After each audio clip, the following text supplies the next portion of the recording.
नमस्कार गाईज, आम्हाला काल अनिल परदेशी तर त्यांच्याकडनं लीड मिळाली होती की एक राजकोटची बाई आहे, तर त्यांचा आज आम्ही रेस्क्यू करणार आहोत.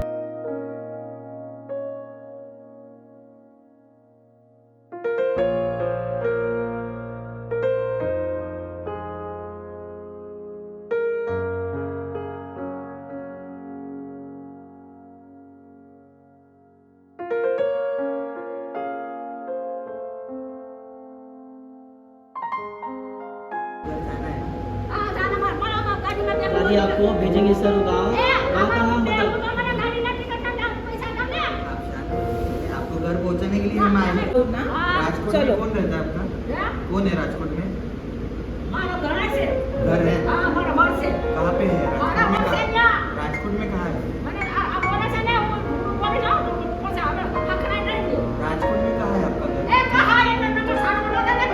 हम आपको आप पहुंचाने के लिए आए हैं. हम राजकोट से आए हैं. अपना है ना? तो यही पे रोकोगे? तो यही पे रोकोगे?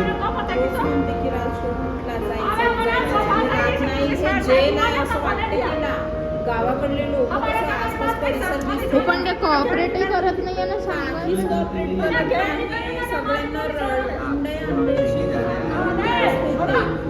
पोलीस व्हेरिफिकेशन झालं त्यांचं. बच्चों के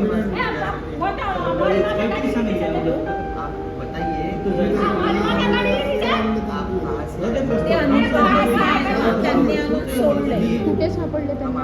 काय माहिती या एरियात भटकत असणार आणि आणून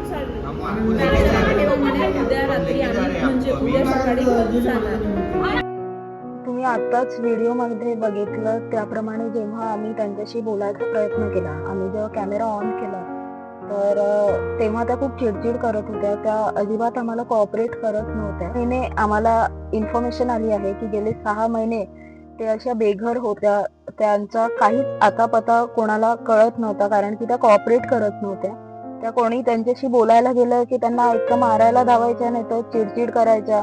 त्यांची भाषा देखील आम्हाला समजत नव्हती. त्या गुजरातीमध्ये कदाचित बोलत होत्या. सामान होतं, एक पिशवी होती आणि त्याच्यामध्ये थोडं सामान होतं. तर त्या सामानाची आम्ही तपासणी केली तर त्याच्यामध्ये आम्हाला त्यांचा पत्ता सापडला आणि पत्ता सापडल्यानंतर आम्ही आमच्या एका टीम मेंबर थ्रू तो व्हेरीफाय केला. तर रात्री 1 वाजताची पुण्याहून राजकोटची ट्रेन आहे.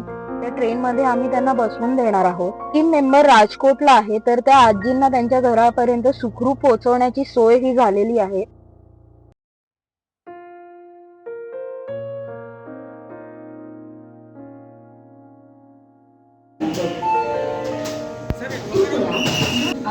अभी ठीक? खुश हो क्या दादी? खुश है? हाँ, खुश है क्या? अभी राजकोट जा रहे. राजकोट आपको टिकट दे दिया ना, टिकट में बरोबर थैले में तुमने बांध के रखा ना उसको. राजकोट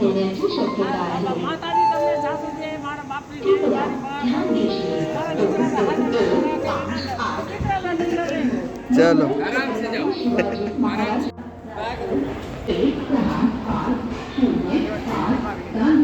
व्हिडिओला शेवटपर्यंत बघितलं त्यासाठी धन्यवाद. तुमच्या देखील परिसरात किंवा तुमच्या देखील पाहण्यात असं कोणी दिसलं ज्या बेघर आहे, ज्यांना गरज आहे, तर प्लीज आम्हाला कॉन्टॅक्ट करा. हेल्पलाईन नंबर तुम्हाला दिसतच असेल पूर्ण व्हिडिओवर. थँक्यू.